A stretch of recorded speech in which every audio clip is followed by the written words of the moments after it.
guys. Hello. We're back. We are. Sarah. And Sarah. And coffee with a Double shot of the heebie-jeebies. heebie-jeebies. Yay. So we're coming back to talk about actually a movie that's been out for quite a while. Yeah. But it's got a heavy dose of the heebie-jeebies. They do. Yeah, definitely. Oh, yeah. And Yeah. so it's the black phone. That's the This black phone. It's like, oh my gosh. So this was like a highly anticipated film when it came out in 2022. It like made oodles of money. It only cost like, I don't know, 17 million to make. 16, Which can be, 17 yeah, million? because I mean the biggest thing I think with the budget would be the time, because it does take place late in the 70s. yeah. And so just the time period would I imagine where the budget, but everything else is really, really limited. I mean, you're in a couple houses, a couple a school, and then the street. Exactly. Yeah, the street, and then you have the obviously the actors, because obviously there's top tier actors in it, and obviously Scott Derrickson is the one who's produced it. Who his first movie was The Haunting of Emily Rose. Oh yeah, that was a good one. That's a good one. That was based on a true story. Yeah. So, and what's interesting with the Black Phone is it's based on a book. Yes. But these types of activities with white vans driving around picking up kids, Especially back then. it actually happened in the 70s. All the time. Yeah, all the time. But no one talked about it. Like it was so hush hush that once that door opened and people were like, wait a minute, where's your kids? But it was a whole very hush hush culture. It was, and I was thinking about this when we talked about doing the Black Phone, and I was thinking, because I'm like, this is the area that I was raised in, because I'm like older than dirt. No, you're not. But dirt's a little older. Dirt's just slightly, yeah, not too much, just a little bit. But I was thinking to myself, they used to just let us go out for Halloween. This is during this era of white vans going and snatching kids. And they would just let us go out and go trick-or-treating. And it was like 8 and 9 o'clock at night. Parents were like at the houses. Well, there was a PSA in the 80s it's 8 o'clock? Do you know where your kids children are? Yeah, and then they replayed it at 10, right? You're like, wait a minute, what? Nowadays you're like, it's 3 o'clock in the afternoon. Exactly. Now it's like looking at your phone. Yeah. Where are they? Hold on, I got a tag on you. Where are Exactly. you? We can see where you are in the house. Yeah. And what's funny is nowadays too, the kids are always connecting with their parents. Yeah. And they're saying, "Where are you?" I know. It's a whole different. Totally different. And then with the find me or find phone, whatever the app, where you can see where everybody is. I'm like, it's like scary. We are so connected. Oh, it's crazy. It is crazy. But not back then. But not back then. Not back then. And when when the opening scene, I think, is the bicycling boy, right? And he's and I think it's I think it's a drone shot. I can't remember exactly the shot, but I was like, oh my gosh, that's exactly the way it was, right? The kids would bicycle around. They had their gangs. The bully gang was standing always at one corner, and you had to be careful to skirt around them, right? Unless you were part of them, and people would fight. They would not hold back, and bullies were a thing. They were a big thing, and they weren't behind a keyboard. They were like to your face, going blah blah blah. And you either had to puff up just as big, or else you ended up in the dirt, right? Exactly. So totally different era, and that's what kind of caught me, was that how well the era was portrayed. And then you have this guy in this weird hat, right? It's like, oh my gosh. And the way that he hooks it, and so if we go back, so that way what the premise of the story is. It is about this boy who is kidnapped. Yes. And then how he deals with the kidnapper and how he hopes to escape, if you haven't seen it yet. Yeah. And he's also dealing with the family struggles. Yes. He has a single dad. He has a sister. And then obviously he has a lot of bullies that he's are challenging against. And then some of his friends have been murdered by the kidnapper. Yes. So he's dealing with that. Yeah. But at that point they're just disappeared, right? Yep. So nobody knows where they are.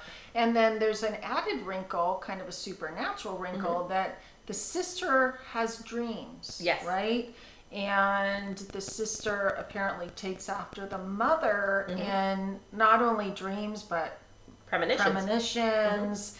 And there was a lot of that stuff in the 70s and 80s, but when it was real, people tended to shy away from it, right? So either you were accepted or you were like shunned, like you were not quite stable. Yeah. So there was a dynamic within the family of apparently something happened with the mother, I can't remember exactly what, where the father, who had his own issues, obviously, you'll see if you watch the movie, he's trying to deal with what the daughter is going through, and the daughter is trying not to let him know these things are happening because she doesn't want to upset him, which is a very common family dynamic, right? Yep. So it's one of those movies that you can relate to instantly on many, many different levels. Well, yeah, not just the heebie-jeebies. There is a human aspect to it that reaches at a whole different level between the brother and sister. Yes. Just their storyline alone and their struggles, which I find interesting because with the short story, and which was written by Joe Hill, and it's part of a short story series. Okay. And it's by it's called Black Phone, so the same. Yeah. But in the short story, the sister was not a primary character. She was mentioned, really? But she was not as well developed as in this film. Which, as an adaptation, they did a phenomenal job with that character story. And but with their relationship, that brother and sister bond that they have, that follows through, and it was really well done. Oh, in the story as well, as well as the movie. And that's actually a little bit unusual. A lot of times when we see movies or anything from young adult to adult, it's usually like an only child, or they don't have siblings, or they don't have those dynamics. And to have siblings kind of fighting for one another, even if they don't get along per se, and they got along in this particular movie, and I imagine the book too. But that idea that you come from this family of origin and you have that backup, right? Yeah. No matter what. Yes, exactly. And the sister plays a huge part. And she was a good actress. The actors were so good. I mean, Ethan Hawke, it was like... he was so creepy. So creepy. And the mask, because he has on this... he has two of them. Like, one full-on mask, and then one that's just over his mouth. Yeah. And no matter how you look at it, it's just creepy. You're sitting there going, oh, man, this... For him to get into that headspace and be like, I'm going to do this, and then sit there, and you're going, oh, man, that is... Oh, yeah, and then you got his brother. Talk about family dynamics. Talk about family dynamics, exactly. So then it's like this whole commentary on family too, right? And then what do you do when you find out your family member is doing like? Well, with murdering kids in the kids in the basement. In the basement. Oh, what do you do? But the biggest element to the story, and the spooky dooky aspect of it, is it does have a black phone, and the black phone connects to his victims.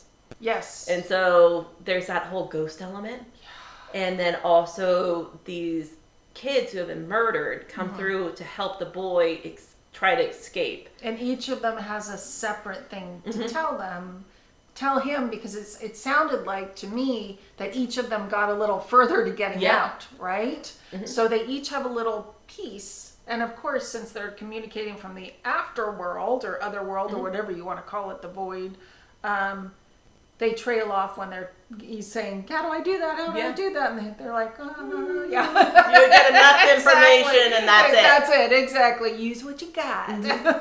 But it is fascinating to think, because they did a really good job parallel with what the sister was perceiving and what he was perceiving, this information. Yeah. And then for the viewer to twist in these timelines of like what's actually happening. Yeah. I mean, it was a really good storytelling. Really, really well done. And it seemed like a small town, so all these people know each other. Yeah. Right? And then it's like, okay, how does this figure in with that? How does this kid figure into the whole, social structure of the school?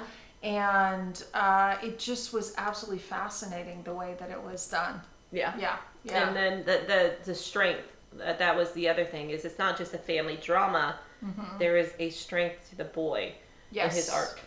I'm going to sneeze. Mm-hmm. Excuse me. Like, it's like right there.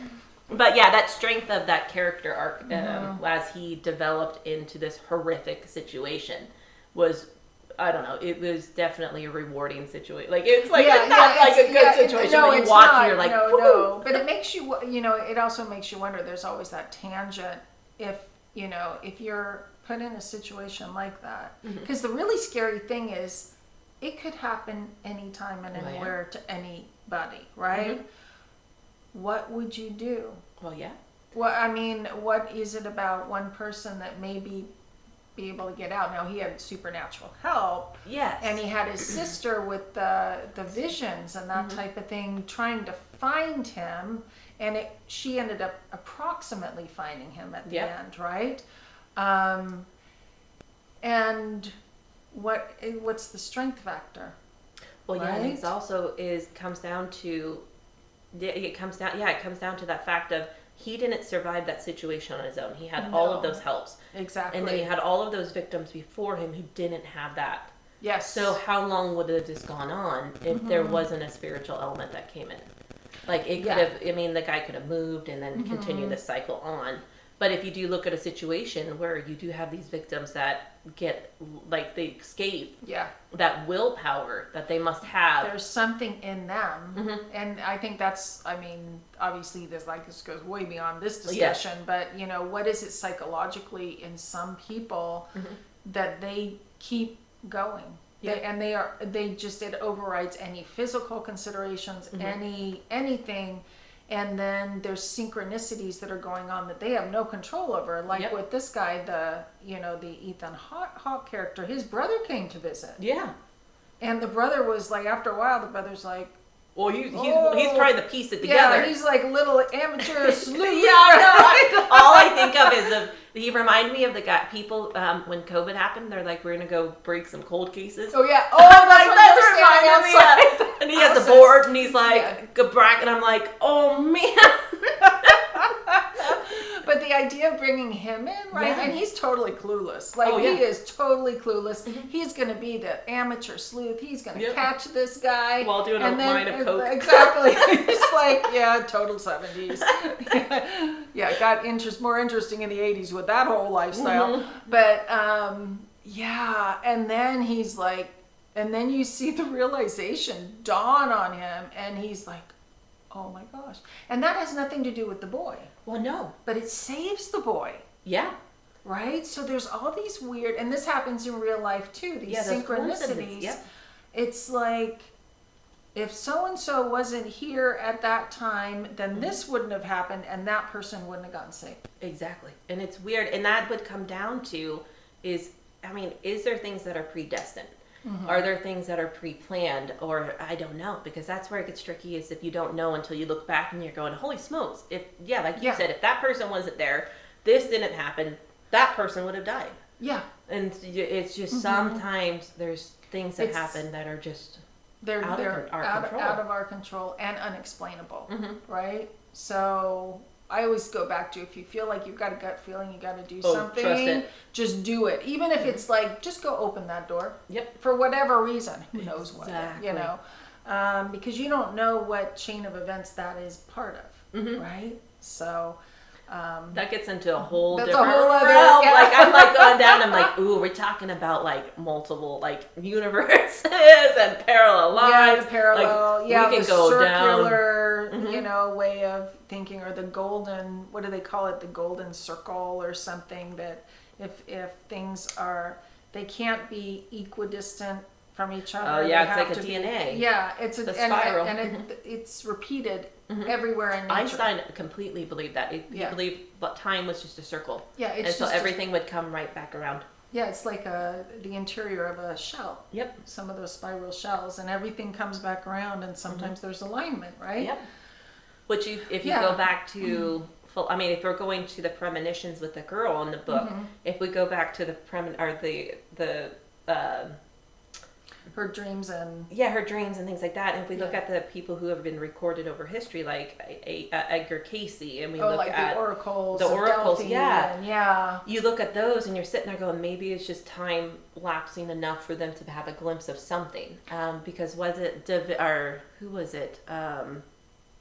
Who saw airplanes back in like the 1700s?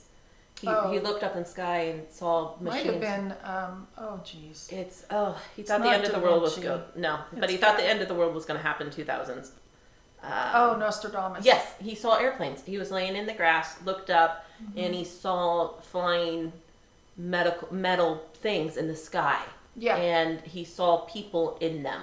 Mm-hmm. And so if you look at that, maybe it is. Maybe there is a lapse over. An overlap. Mm-hmm. Absolutely. And they do say that there's actually 14 dimensions. Mm-hmm. There might be more now. They may have discovered more. Oh, I mean, we live in, what do we live in? What are we in? 3. And fourth dimension. No idea. I think it's like that spiritual realm, because we live in the 3rd dimension.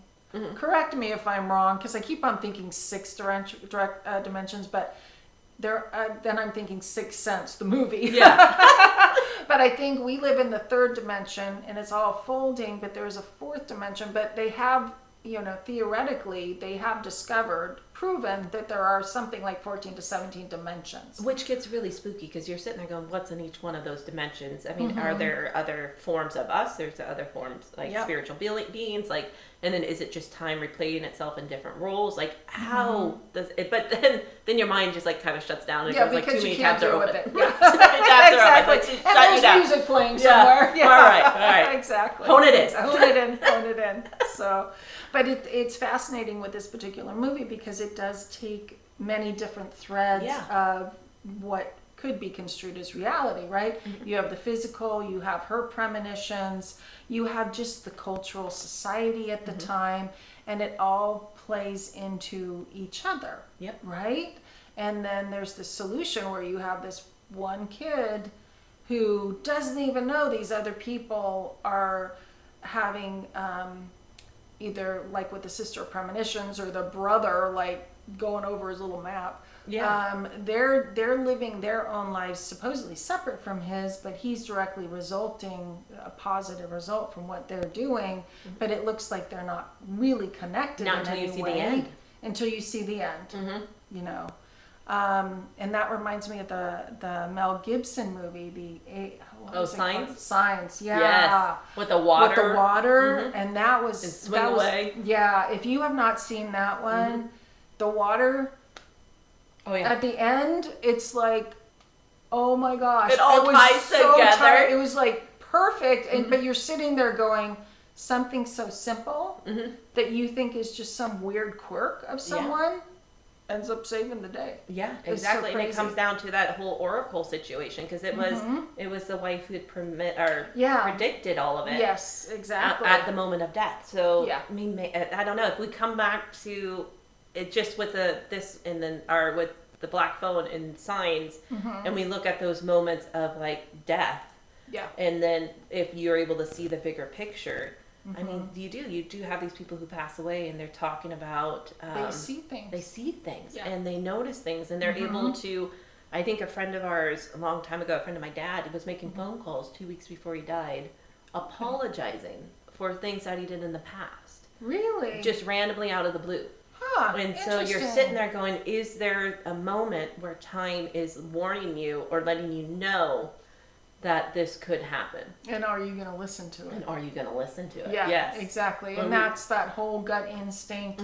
And sometimes your gut leads you not so correct. But most of the time, when it's really the gut instinct, and you can tell there is a difference, it's like, I have to do this. Yep. Even, and some people pay attention and do it, and some people don't. No. Then you live with your consequences. Well, yeah, exactly. Yeah, for sure. But, so what would you rate Black Phone? I would say 4.5. Out of 5? Yes, yeah. Out of 5. 4.5. Okay. Yeah. 4.5 out of 5. Yeah. I would say probably about 4.8. I just thought it was just so well done. You know, even the filter.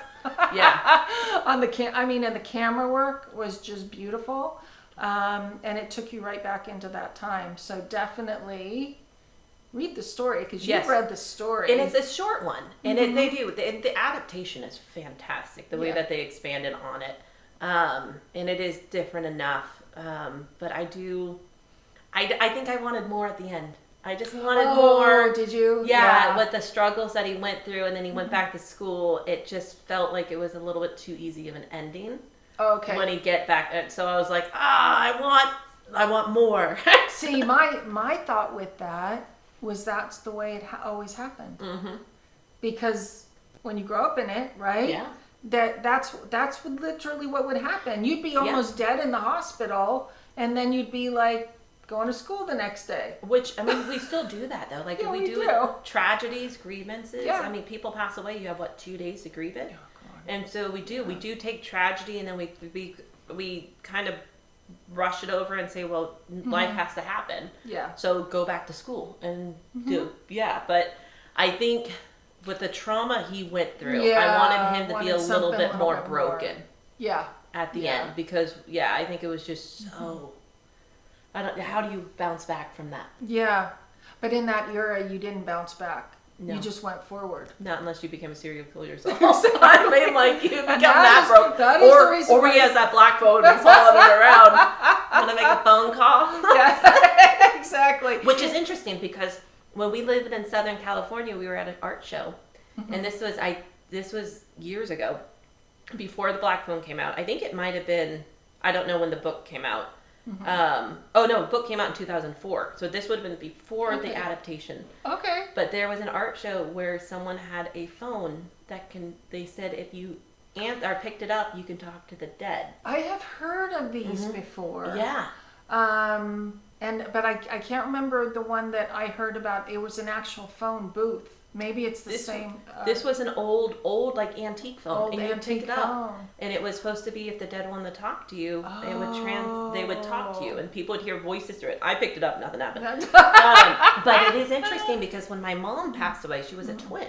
Yeah. And so when my mom passed away, I think it was 2 or 3 weeks later, my aunt, who was her identical twin, would get phone calls, and no one would be on the phone, and she would say hello.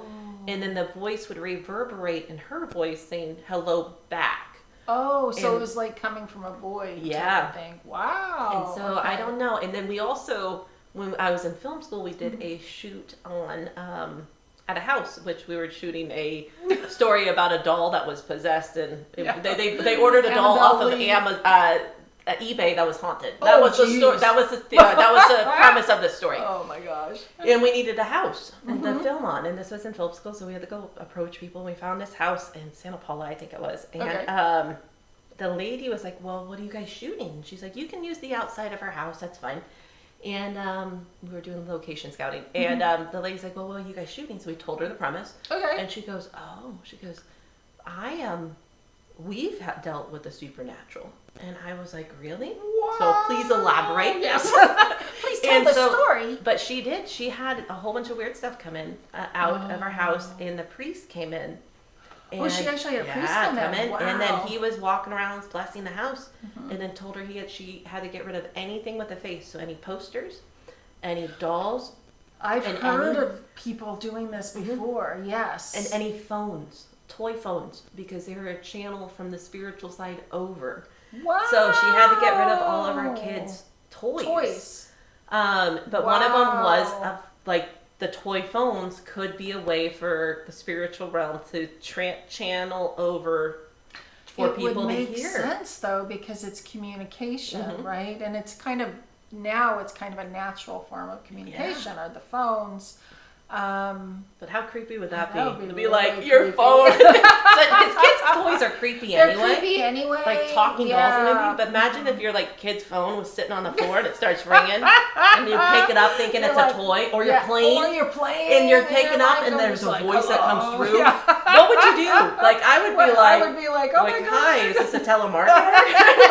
Exactly. And yeah, they're like, I'm buying what you're selling today. It's like, hey, we heard you're running out of your car insurance is due, or exactly like that. You're like, what the hell? You're like, yeah. Oh my God.